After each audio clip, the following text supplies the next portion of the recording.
നേരത്തെ കാട്ടുപോത്ത് ആക്രമണത്തിന്റെ ഒരു വാർത്ത നൽകിയിരുന്നു. അതിന്റെ കൂടുതൽ വിശദാംശങ്ങളിലേക്ക് ഇപ്പോൾ പോവുകയാണ്. കോഴിക്കോട് കക്കയത്താണ് കർഷകനെ കാട്ടുപോത്ത് കുത്തിക്കുന്നത്. മേഘന വിവരങ്ങളുമായി ചേരുന്നു. മേഘന, എങ്ങനെയായിരുന്നു ഈ സംഭവം? നാട്ടുകാർ പ്രതിഷേധിക്കുന്നുണ്ട്. എന്താണ് അവരുടെ ആവശ്യം? കോഴിക്കോട് കക്കയത്താണ് കർഷകനായിട്ടുള്ള ജോൺ എബ്രഹാം, 70 വയസ്സുള്ള ജോൺ എബ്രഹാമിനെ കാട്ടുപോത്ത് ആക്രമിക്കുന്നതും ശേഷം കോഴിക്കോട് മെഡിക്കൽ കോളേജിൽ എത്തിച്ച അദ്ദേഹത്തെ അല്പസമയത്തിന് ശേഷം മരണപ്പെട്ടു എന്നുള്ള ഒരു സ്ഥിരീകരണ വാർത്തയും വരുന്നത്. അദ്ദേഹം കർഷകനാണ്. തന്റെ തൊഴിലിടത്തിൽ കൃഷി ചെയ്യുന്നതിനിടെ മരിക്കുകയായിരുന്നു. കാട്ടുപോത്ത് പുറകിലെ വന്ന് ആക്രമിക്കുകയും ശേഷം മരണപ്പെടുകയായിരുന്നു. അദ്ദേഹത്തിന്റെ മൃതദേഹം ഇപ്പോൾ കോഴിക്കോട് മെഡിക്കൽ കോളേജ് മോർച്ചറിയിലാണുള്ളത്.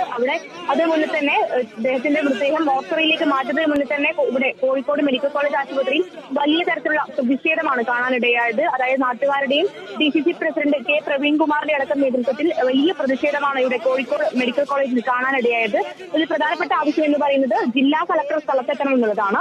ജില്ലാ കളക്ടർ സ്ഥലത്തെത്തി അതിൽ ഒരു ഉറപ്പ്, ഈ കാട്ടുപോത്തിന്റെയും മറ്റ് മൃഗങ്ങളുടെയും ആക്രമണത്തിൽ ഒരു ശാശ്വത പരിഹാരം എന്ന കാര്യത്തിൽ ഒരു ഉറപ്പ് നൽകിയാൽ മാത്രമേ ഈ മൃതദേഹം മോർച്ചറിയിലേക്ക് മാറ്റാൻ പറ്റുള്ളൂ എന്ന ആവശ്യമായിരുന്നു DCC പ്രസിഡന്റും UDF-ഉം നാട്ടുകാരും അടക്കം ഉയർത്തിയത്. അങ്ങനെ വലിയ പ്രതിഷേധം ഇവിടെ കോഴിക്കോട് മെഡിക്കൽ കോളേജ് കാഷ്വാലിറ്റിയുടെ മുന്നിലുണ്ടായി. അതിനുശേഷം ജില്ലാ കളക്ടർ കാട്ടുപോത്തിനെ വെടിവെച്ച് കൊല്ലാമെന്നുള്ള ഉറപ്പിന്മേലാണ് ആ സമരം അവസാനിപ്പിക്കുന്നത്.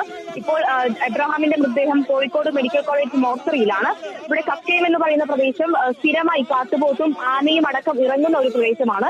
എന്നാൽ ജനവാസ മേഖല കൂടിയാണ്. ഇവിടെയാണ് സ്ഥിരമായിട്ട് ഇതുപോലുള്ള വന്യമൃഗ ശല്യം ഉണ്ടാവുന്നതും വന്യമൃഗ ആക്രമണം ഉണ്ടാവുന്നതും. ഇതിന് ഇന്നലെ തന്നെ നമ്മൾ കൂരാച്ചുണ്ട് എന്ന് പറയുന്ന മേഖലയിൽ കാട്ടുപോത്ത് ഇറങ്ങിയ വാർത്ത നൽകിയതാണ്. മാത്രമല്ല കക്കയം ടൂറിസ്റ്റ് മേഖലയിൽ അമ്മയും കുഞ്ഞിനെയും കാട്ടുപോത്ത് ആക്രമിക്കുന്ന ഒരു വിവരങ്ങളൊക്കെ നമ്മൾ നൽകിയതാണ്. അതിന്റെ ഒരു ബാക്കിപത്രം എന്നുള്ളതാണ്. അതിന്റെ ഒരു ഏറ്റവും ഒരു ദാരുണമായിട്ടുള്ള സംഭവമാണ് ജോൺ എബ്രഹാം എന്ന് പറയുന്ന 70 വയസ്സുകാരനുണ്ടായത്. വർഷങ്ങളായിട്ട് കക്കയം മേഖലയിൽ കർഷകനാണ് അദ്ദേഹം. പക്ഷേ ഇന്ന് 3 മണിയോടുകൂടി തന്റെ തൊഴിലിടത്തിൽ കൃഷി ചെയ്യുന്നതിനിടയിലാണ് കാട്ടുപോത്ത് ആക്രമിക്കുന്നത്. മാത്രമല്ല കാട്ടുപോത്ത് ഇറങ്ങി എന്നുള്ള വിവരം വനംവകുപ്പ് ഉദ്യോഗസ്ഥർ അറിയിച്ചില്ല എന്നുള്ള ഒരു ആരോപണവും നാട്ടുകാർ ഉന്നയിക്കുന്നുണ്ട്. എന്തായാലും ഇപ്പോൾ ഇവിടെ പ്രതിഷേധം ശാന്തമായിട്ടുണ്ട്. പോലീസുകാർ പ്രതിഷേധക്കാരെ നീക്കിയിട്ടുണ്ട്. എന്നിരുന്നാലും ഇപ്പോൾ പോസ്റ്റ്മോർട്ടത്തിനായി മോർച്ചറിയിലേക്ക് അബ്രഹാമിന്റെ മൃതദേഹം മാറ്റിയിരിക്കുന്നു. പക്ഷേ ഇവിടെ കളക്ടർ കാട്ടുപോത്തിനെ വെടിവെച്ച് കൊള്ളാമെന്നുള്ള ഒരു ഉറപ്പ് DCC പ്രസിഡന്റ് കെ പ്രവീൺകുമാർ അടക്കം കൊടുത്തതുകൊണ്ടാണ് ഈ പ്രതിഷേധം ഇവിടെ അവസാനിപ്പിക്കുന്നത്. മാത്രമല്ല പ്രതിഷേധ സമരവുമായിട്ടും കൂടുതൽ പ്രതിഷേധവുമായിട്ടും കോൺഗ്രസ് നേതൃത്വം മുന്നോട്ട് പോകുമെന്നും DCC പ്രസിഡന്റ് വ്യക്തമാക്കുന്നു. 50 ലക്ഷം രൂപയും കുടുംബത്തിലെ ഒരാൾക്ക് ജോലിയും എന്നുള്ള ആവശ്യമാണ് മുന്നോട്ട് വയ്ക്കുന്നത്. മാത്രമല്ല LDF നാളെ കൂരാച്ചുണ്ട് ഗ്രാമപഞ്ചായത്തിൽ ഹർത്താൽ ആചരിക്കുന്നുണ്ട്, ഹർത്താൽ പ്രഖ്യാപിച്ചിട്ടുണ്ട്. അങ്ങനെ പ്രദേശവാസികളും രാഷ്ട്രീയ സംഘടനകളും ഒക്കെ വലിയ പ്രതിഷേധമാണ് ഉയർത്തുന്നത്. ഇതിൽ പ്രധാനപ്പെട്ട കാര്യം എന്ന് പറയുന്നത് നമ്മൾ കേരളത്തിന്റെ പല ഭാഗങ്ങളിൽ നിന്നായിട്ട് വന്യമൃഗ ആക്രമണങ്ങളും ഉണ്ടാകുന്ന മരണങ്ങളും ഒക്കെ റിപ്പോർട്ട് ചെയ്യുന്നതാണ്. അതിന്റെ ഒരു ബാക്കി പത്രമാണ് കോഴിക്കോട് ജില്ലയിലെ കക്കയം മേഖലയിൽ ഉണ്ടാകുന്നത്. കക്കയം മേഖല എന്ന് പറയുന്നത് അത്രയേറെ ജനവാസ മേഖലയാണ്, അത്രയേറെ ജനങ്ങൾ തിങ്ങിപ്പാർക്കുന്ന മേഖലയാണ്. അവിടെയാണ് ഒരു മധ്യവയസ്കന് ദാരുണാന്ത്യം ഉണ്ടാകുന്നത്. അത്രയേറെ പ്രതിഷേധം ഉണ്ടാകുന്നു. കോഴിക്കോട് മെഡിക്കൽ കോളേജിൽ ഇപ്പോഴും പോലീസ് പ്രവർത്തകരെയും നാട്ടുകാരെയും അനുനയിപ്പിക്കാനുള്ള ശ്രമങ്ങൾ തുടരുന്നു. ജില്ലാ കളക്ടർ ഫോണിലൂടെ കാട്ടുപോത്തിനെ വെടിവെച്ച് കൊല്ലാമെന്നുള്ള ഉറപ്പ് നൽകി എന്നാണ് അറിയുന്നത്. അതിന്റെ വിശദ വിവരങ്ങൾ അറിയില്ല. ജില്ലാ കളക്ടർ സ്ഥലത്ത് എത്തിയിട്ടില്ല. പക്ഷേ ആദ്യം നാട്ടുകാരടക്കം പറഞ്ഞത് ജില്ലാ കളക്ടർ സ്ഥലത്തെത്താതെ ഒരു മോർച്ചറിയിലേക്ക് മൃതദേഹം മാറ്റാൻ കഴിയില്ല എന്നായിരുന്നു. അങ്ങനെ സ്ഥലത്ത് കാഷ്വാലിറ്റിയുടെ മുന്നിൽ ഒരു പ്രശ്നാന്തരീക്ഷം ഉണ്ടാകുന്നു. അങ്ങനെ ആംബുലൻസ് തടയുന്ന ഒരു അന്തരീക്ഷം ഉണ്ടാകുന്നു. അതിനുശേഷം പോലീസ് അനുനയ ശ്രമത്തിലൂടെയും ജില്ലാ കളക്ടർ ഫോണിലൂടെ ഉറപ്പ് നൽകിയതനുസരിച്ചാണ് ഇപ്പോൾ ആംബുലൻസിന് മുന്നിലുള്ള പ്രതിഷേധം മാറ്റി അബ്രഹാമിന്റെ മൃതദേഹം മോർച്ചറിയിലേക്ക് കൊണ്ടുപോയി പോസ്റ്റ്മോർട്ടം അല്പസമയത്തിന് ശേഷം ആരംഭിക്കും.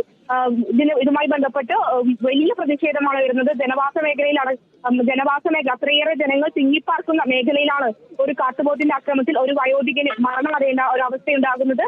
മാത്രമല്ല പ്രദേശവാസികളടക്കം നമ്മളോട് പ്രതികരിക്കുന്നത് കൂടുതലായിട്ടും ആനയടക്കമുള്ള കുരങ്ങും കാട്ടുപോത്തും അടക്കമുള്ള വന്യമൃഗങ്ങൾ നാട്ടിലേക്ക് ഇറങ്ങുന്ന ഒരു അവസ്ഥ കൂടുതലായിട്ട് ഈ മേഖലയിൽ കാണാനിടയുണ്ട്. കൂടുതൽ പരാതിപ്പെട്ടതാണ്. പക്ഷെ വനംവകുപ്പ് ഉദ്യോഗസ്ഥർ കൃത്യമായിട്ടുള്ള നടപടി കൈക്കൊണ്ടിട്ടില്ല. മാത്രമല്ല കാട്ടുപോത്ത് ഇറങ്ങി എന്നുള്ളൊരു ജാഗ്രതാ നിർദ്ദേശം പോലും അവർക്ക് ലഭിച്ചിട്ടുണ്ടായിരുന്നില്ല. അങ്ങനെയാണ് ഒരു കാട്ടുപോത്ത് നാട്ടിൽ ഇറങ്ങിയിട്ടുണ്ടെന്നുള്ള ജാഗ്രതാ നിർദ്ദേശം ലഭിച്ചിട്ടില്ല. അങ്ങനെ ഒരു അപ്രതീക്ഷിതമായിട്ടാണ് ഈ വയോധികരെ കാട്ടുപോത്ത് ആക്രമിക്കുന്ന ഒരു വിഷയം ഉണ്ടാകുന്നത്. അതിനുശേഷം പെട്ടെന്ന് തന്നെ കോഴിക്കോട് മെഡിക്കൽ കോളേജ് ആക്രമണം ഉണ്ടായി. പെട്ടെന്ന് തന്നെ കോഴിക്കോട് മെഡിക്കൽ കോളേജിൽ എത്തിച്ചെങ്കിലും രക്ഷിക്കാനായില്ല. അദ്ദേഹം വഴിയിൽ നിന്ന് തന്നെ മരിച്ചു എന്നാണ് അറിഞ്ഞത്. എന്തായാലും ഇപ്പോൾ അല്പസമയത്തിനകം പോസ്റ്റ്മോർട്ടം നടപടികൾ ആരംഭിക്കും. മൃതദേഹം കോഴിക്കോട് മെഡിക്കൽ കോളേജ് മോർച്ചറിയിലേക്ക് മാറ്റിയിരിക്കുന്നു. ശരി, മേഘന മുരളി കോഴിക്കോട് നിന്ന് റിപ്പോർട്ട് ചെയ്യുന്നു. കോഴിക്കോട് കക്കയത്താണ് സംഭവം. കർഷകനെ കാട്ടുപോത്ത് കുത്തിക്കൊന്നിരിക്കുന്നു. കക്കയം സ്വദേശി എബ്രാഹമാണ് കൊല്ലപ്പെട്ടത്. കോഴിക്കോട് മെഡിക്കൽ കോളേജിലെ നാട്ടുകാരുടെ പ്രതിഷേധം നടന്നു. ഇപ്പോൾ പ്രതിഷേധം അല്പം ശാന്തമായിട്ടുണ്ട്. മൃതദേഹം മോർച്ചറിയിലേക്ക് മാറ്റണമെങ്കിൽ ജില്ലാ കളക്ടർ വരണമെന്നായിരുന്നു പ്രതിഷേധക്കാരുടെ ആവശ്യം. എന്തായാലും കാട്ടുപോത്തിനെ വെടിവെച്ച് കൊല്ലാം എന്ന ഒരു ഉറപ്പ് കളക്ടർ നൽകിയതിന്റെ അടിസ്ഥാനത്തിൽ ഇപ്പോൾ പ്രതിഷേധം അവസാനിപ്പിച്ചിരിക്കുന്നു എന്നാണ് മനസ്സിലാകുന്നത്. നഷ്ടപരിഹാരവും നൽകാൻ തീരുമാനമായിരിക്കുന്നു.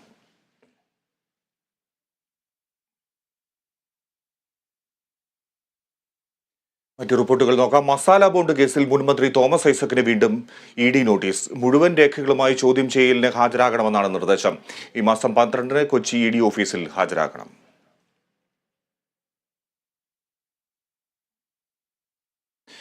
പൂക്കോട് സർവകലാശാല വിദ്യാർത്ഥി സിദ്ധാർത്ഥന്റെ മരണവുമായി ബന്ധപ്പെട്ട ഡീനിനും അസിസ്റ്റന്റ് വാർഡനും സസ്പെൻഷൻ.